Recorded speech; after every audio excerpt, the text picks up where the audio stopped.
Angry protesters take to the streets of Nanyuki in central Kenya. Demonstrators say they cannot understand why the government is willing to establish a quarantine facility for US citizens exposed to Ebola, arriving from the Democratic Republic of the Congo. We are here today to reject the establishment of the quarantine center at the Laikipia Air Base, given that we as the community and society at large, we were not consulted.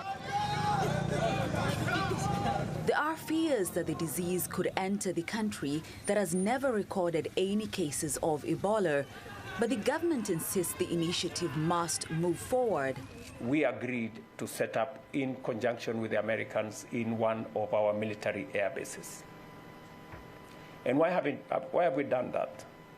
We have a huge American military contingent in Kenya.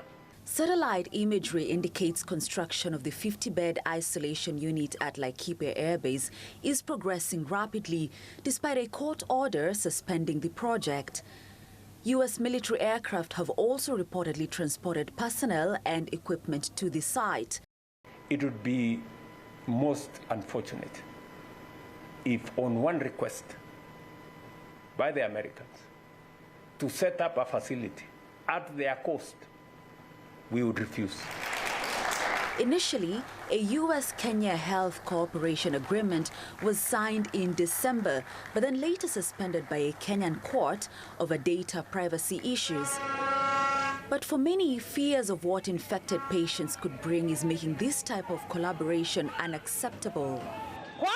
My message is this: Laikipia is not a dumping site, and our voices must be heard.